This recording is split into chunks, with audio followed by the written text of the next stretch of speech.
Bien, bonjour à tous les étudiants ou amateurs de médecine traditionnelle chinoise et préoccupés de santé pour parler aujourd'hui dans cette petite vidéo de Xixing, l'herba assari cum radice, l'herbe assari avec sa racine, Xixing en chinois. Alors je vous mets ces termes en pinyin, en chinois et en latin dans le descriptif de la vidéo. Elle a un autre nom, un nom botanique, Asarum sieboldii, avec 2 i, et c'est la plante entière qu'on utilise en médecine chinoise.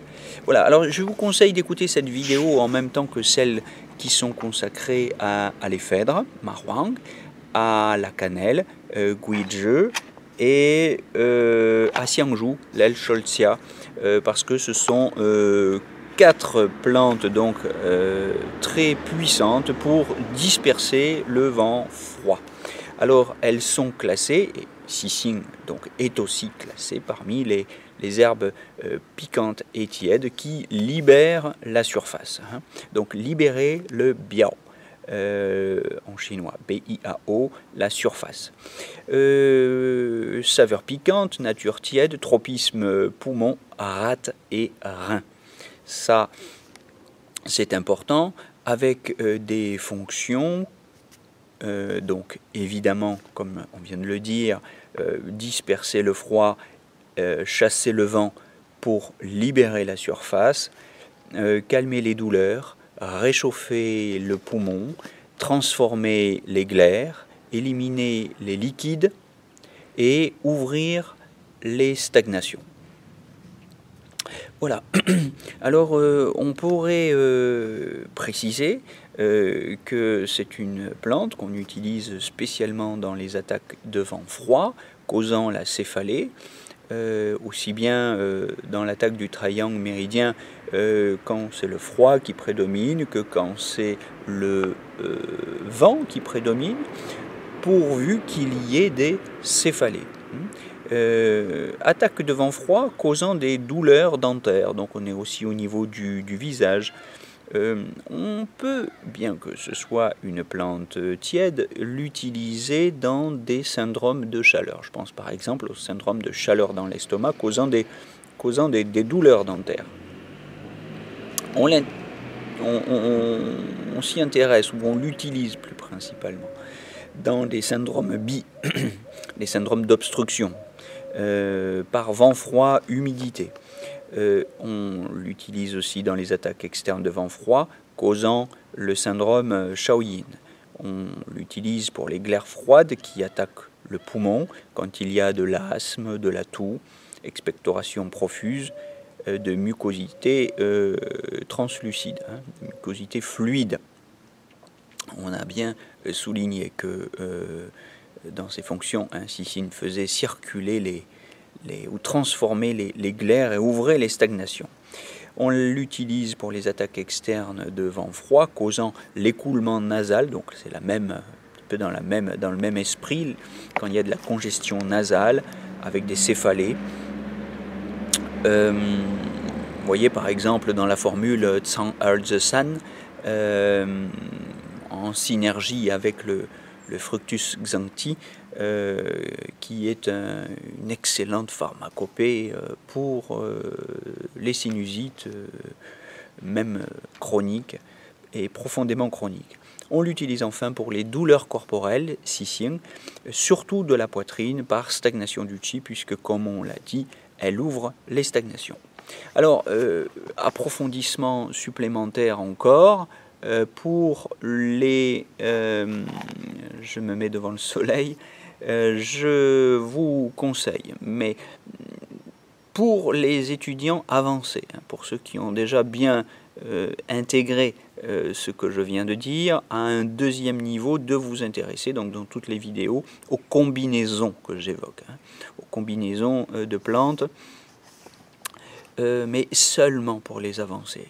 Ne chargez pas trop la mule si vous êtes un étudiant débutant en pharmacopée chinoise.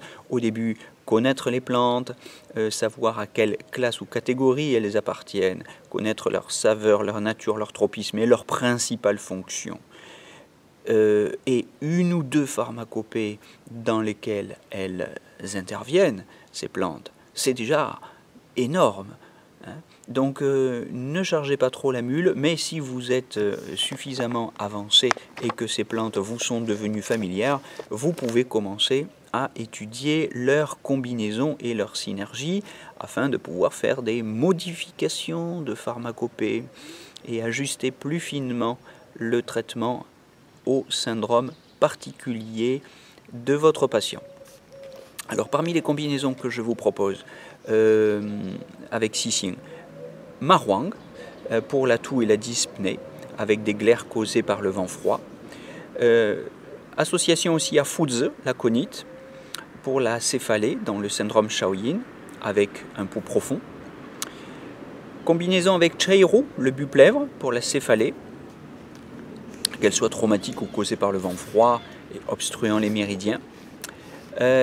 Avec Wu Weizi, le Fructus xysandra, pour la toux et la dyspnée par glaire froide. Avec Shendihuang, la Rhémania, crue pour la céphalée et le mal aux dents par vent chaleur. Combinaison aussi avec Guizhe, la cannelle, et Danshen. La sauge, la sauge, pour la douleur de la poitrine causée par stagnation du qi froid. On peut la combiner aussi à Dangui, l'angélique chinoise, et Ronghua, la fleur de Cartame, pour les masses douloureuses dans les seins, afin de bien faire circuler, prévenir les kystes et les cancers du sein, très intéressant. On peut la combiner à Beige, une angélique, l'angélique d'Aurike, et Xingyihua, la fleur de Magnolia, et aussi l'amande poivrée, Bohe, ces quatre ensemble, combinés à Xixing, servantes à éliminer les congestions nasales. Et là, je le redis encore, on pourra aussi rajouter Zhang'erzi, le Fructus xanthi, dans cette perspective. On peut enfin, une dernière combinaison, l'associer à Tianhuo et à Fangfeng, la laide boréale. Tianhuo, la racine de Notopterygii, et Fangfeng, la laide boréale, pour les attaques de vent froid causant céphalée et douleurs corporelles. Voilà, mais alors Xixing est une plante assez puissante. Vous savez qu'en général, le dosage quotidien, vous l'avez peut-être repéré dans les autres vidéos, c'est 3 à 10 grammes par jour.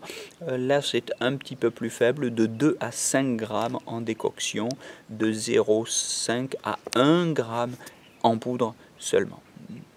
Pour les recherches cliniques, évoquons au passage que ont été notés des effets sédatifs, analgésiques, antipyrétiques, anesthésiques locales, antitussifs, adrénergiques, stimulants métaboliques, anti-allergiques, antibactériens.